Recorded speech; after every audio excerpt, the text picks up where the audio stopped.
عربوں کے دو مشہور بت اسحاق اور نائلہ کا واقعہ۔ بسم اللہ الرحمن الرحیم، شروع اللہ کے نام سے جو بڑا مہربان نہایت رحم کرنے والا ہے۔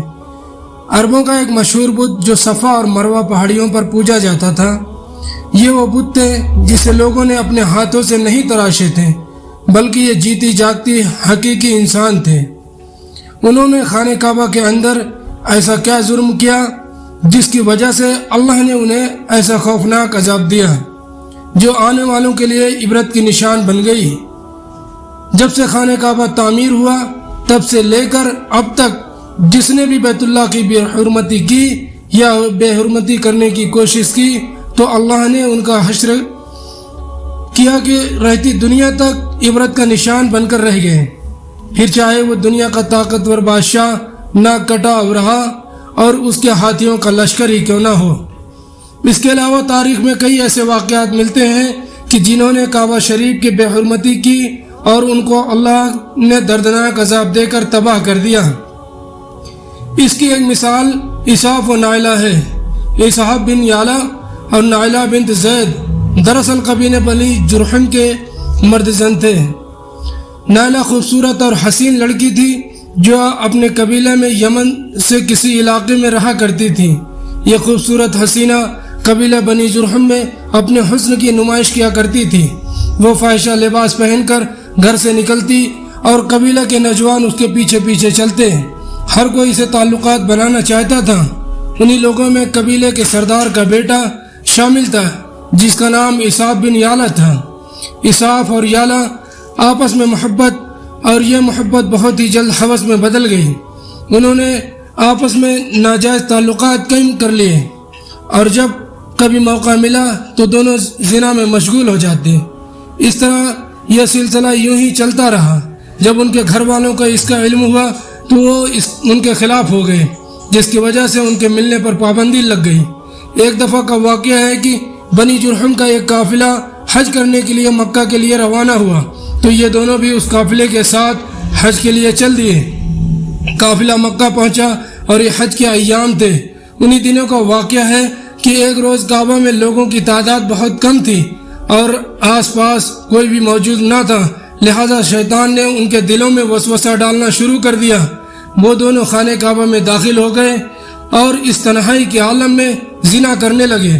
ان کے اس خباثت اور کعبہ کی بے حرمتی پر زمین اور آسمان کانپ اٹھا، سمندر کی موجیں جوش مارنے لگی اور اللہ کی طرف سے عذاب نازل ہو گیا۔ وہ یوں کہ جب وہ خانہ کعبہ کے اندر بدخیلی کر رہے تھے تو اسی وقت ان کی روحیں قبض کر لی گئی اور ان کے گوشت جس میں پتھر بنتے چلے گئے۔ یہ لمحہ انتہائی خوفناک اور عجیب و غریب تھا۔ دو زندہ انسان عذاب الہی کے تحت اب پتھر بن چکے تھے۔ کچھ دیر بعد جب بنی جرحم کے لوگوں نے کعبہ کے قریب آئے اور بیت اللہ کے دروازے کو کھولا تو دونوں بدبخت برہنہ حالت میں پتھر بنے کھڑے تھے۔ وہ یہ سمجھ گئے کہ یہ خبیث اللہ کے مقدس گھر میں کس جرم کا ارتکاب کر رہے تھے۔ لوگوں نے دونوں مجسموں کو اٹھایا اور باہر لا کر زمین میں گاڑ دیا، انہیں کھڑا کر دیا تاکہ یہ لوگوں کے لیے عبرت کا نشان بنا رہے۔ کچھ دن گزرنے کے بعد مکہ کے لوگوں نے اسحاق کے بت کو اٹھا کر کوہ صفا کے مقام پر رکھ دیا اور نائلہ کے بت کو اٹھا کر کوہ مروہ کے مقام پر رکھ دیا۔ صفا اور مروہ دراصل دو پہاڑی ہیں جو حرم کعبہ کے بالکل قریب ہیں۔ انہی دو پہاڑیوں پر چڑھ کر اور چکر لگا کر بی بی حاجرہ علیہ السلام نے اس وقت پانی کی تلاش کی تھی جب حضرت اسماعیل علیہ السلام شیر خوار بچے تھے اور پیاس کی شدت سے بے قرار ہو گئے تھے۔ اس لیے زمانے قدیم سے یہ دونوں پہاڑیاں بہت مقدس مانی جاتی تھیں اور حاجی ان پر چڑھ کر بڑے احترام سے اور جذب عقیدت کے ساتھ طواف کیا کرتے تھے۔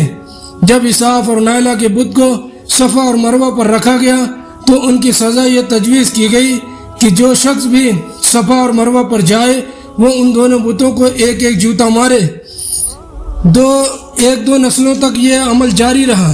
پھر لوگوں نے جوتوں کے بجائے تھپڑ مارنا شروع کر دیا اور کچھ نسلوں کے بعد انہیں صرف ہاتھ لگایا کرتے تھے۔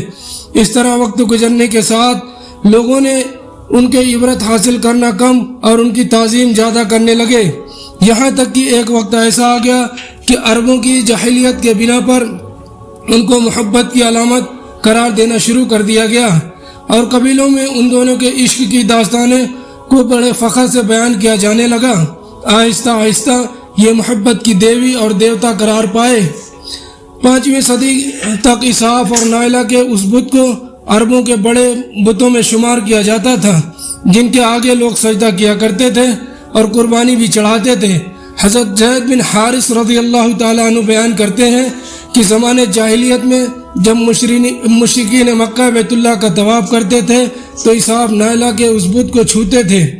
میں ایک دفعہ رسول اللہ صلی اللہ علیہ وسلم کے ساتھ بیت اللہ کا طواف کر رہا تھا، لہذا جب میں ان بتوں کے پاس سے گزرا تو ان کو چھوا، پر آپ صلی اللہ علیہ وسلم نے مجھ کو ان بتوں کو چھونے سے منع کر دیا۔ میں نے اپنے دل میں کہا کہ دیکھو تو صحیح کہ چھونے سے کیا ہوتا ہے، اس لیے دوبارہ ان کو چھوا۔ آپ صلی اللہ علیہ وسلم نے دوبارہ ذرا سختی سے منع کرتے ہوئے فرمایا، کیا تم کو منع نہیں کیا تھا؟ حضرت زید فرماتے ہیں کہ اللہ کی قسم اس کے بعد کبھی کسی بت کو میں نے ہاتھ نہیں لگایا، اور میں قسم کھا کر کہتا ہوں کہ نبی صلی اللہ علیہ وسلم نے کبھی بھی کسی بت کو نہیں چھوا، یہاں تک کہ اللہ نے آپ کو نبوت عطا فرما دی اور آپ پر وحی نازل ہونے لگی۔ ایک دن رشد و ہدایت کا ایک سورج طلوع ہوا جس سے یہ پورا خطہ جگمگا اٹھا۔ حضور صلی اللہ علیہ وسلم نبوت کے عہدے پر فائز ہوئے۔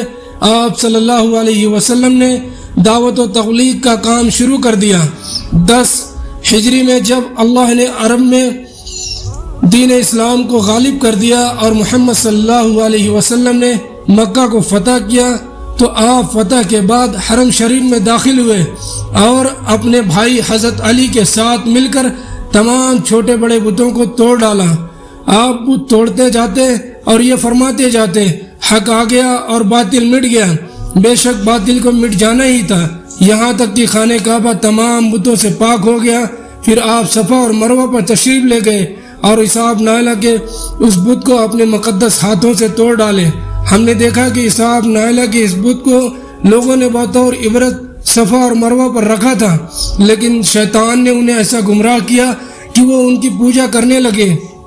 صرف یہی نہیں بلکہ زنا جیسی بدترین جرم جسے کعبہ شریف کے اندر کیا گیا تھا، لوگ اس داستان کو فخر کے طور پر بیان کرنے لگے۔ ہونا تو یہ چاہیے تھا کہ ان سے اس بدخیلی پر لعنت کی جاتی، لیکن عربوں نے اس گناہ کو داستان عشق بنا دیا۔ اللہ رب العزت سے دعا ہے کہ اللہ ہمیں ہر قسم کی برائیوں اور فتنوں سے محفوظ رکھے اور شیطان کے وسوسوں اور چالوں سے حفاظت فرمائے۔ وآخر الدعوانا والحمد للہ رب العالمین، والسلام علیکم ورحمۃ اللہ وبرکاتہ۔